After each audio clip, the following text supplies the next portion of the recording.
receipt వచ్చర్లో ఏం చేస్తామంటే ఇప్పుడు మనం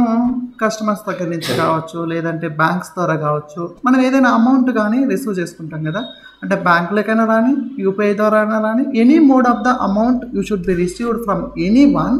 you should be recording receipt వచ్చి okay all receives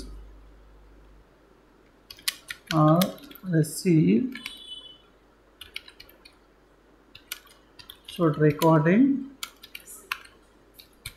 in receipt voucher bracket lo any mode of amounts from anyone గుర్తు ఎవరి దగ్గర నుంచి అయినా మనకు అమౌంట్ కనుక వస్తే ఏ మోడ్లో అయినా రాని వాటిని మనం రిసిప్ట్ వోచర్లో రికార్డ్ చేయాలి ఓకే దీన్ని ఎందుకు రికార్డ్ చేయాలి రికార్డ్ చేయకుండా మనకు అమౌంట్ వచ్చింది లేదని తెలియదు వచ్చింది అని కన్ఫర్మేషన్ చేయడం కోసమే ఈ యొక్క వోచర్స్ అనేది చేస్తాం ఇప్పుడు చూద్దాం for example cash receive from Manoj అనుకుంటాం ₹10,000 ఎగ్జాంపుల్ ఇప్పుడు మనకు చెప్పండమ్మా దీనికి జర్నల్ ఎంట్రీ చెప్పండి what is the journal entry cash received from Manoj అనే తన కస్టమర్ అనుకుంటా క్లియరా ఇప్పుడు మనకి cash account cash in hand తెలుసు ఇప్పుడు మనోజ్ ఏ గ్రూప్లోకి వస్తాడు క్రియేట్ చేయాలంటే లెక్చరు సండ్రీ డేటాస్ ఓకేనా మీకు 100% గ్రూప్ గురించి ఇంపార్టెన్స్ ఉందా దానికోసమే నేను ప్రతిసారి నేను ఏ గ్రూప్లోకి వెళ్ళాలి అని అడుగుతున్నా క్రియేషన్ చేసేటప్పుడు ఈ గ్రూపింగ్ తెలియదంటే మీరు వాచర్కి వెళ్ళి చేయలేరు ట్రాన్సాక్షన్ నథింగ్ మేము చేయడానికి ఉండదు అక్కడ ఆగిపోతారు నెక్స్ట్ చూద్దామా రిసిప్ట్ వోచర్కి వెళ్ళిపోతున్నా ఓకే రిసిప్ట్ వోచర్లో కూడా మీకు 2 మోడ్స్ ఉంటాయమ్మా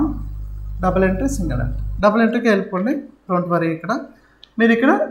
క్రెడిట్ ఏముంది ఇంతకుముందు డెబిట్ అడిగింది ఇప్పుడు క్రెడిట్ అడుగుతుంది సో మీరు ఇక్కడ కన్ఫ్యూజ్ అవుతూ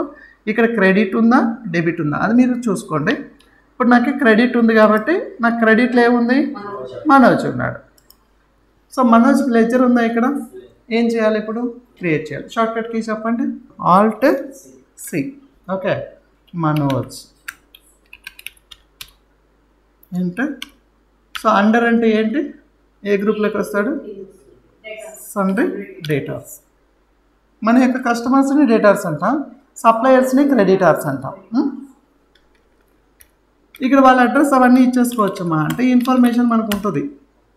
అది మీరు ఇచ్చేస్తే బెటర్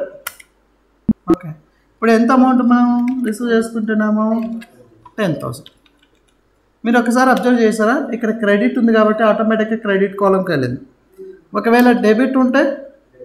డెబిట్ కాలంకి వెళ్తుంది అది కన్ఫ్యూజ్ అవ్వాల్సిన పని లేదు ఓకే ఇప్పుడు మనం ఏ మోడ్లో రిసీవ్ చేసుకుంటున్నాము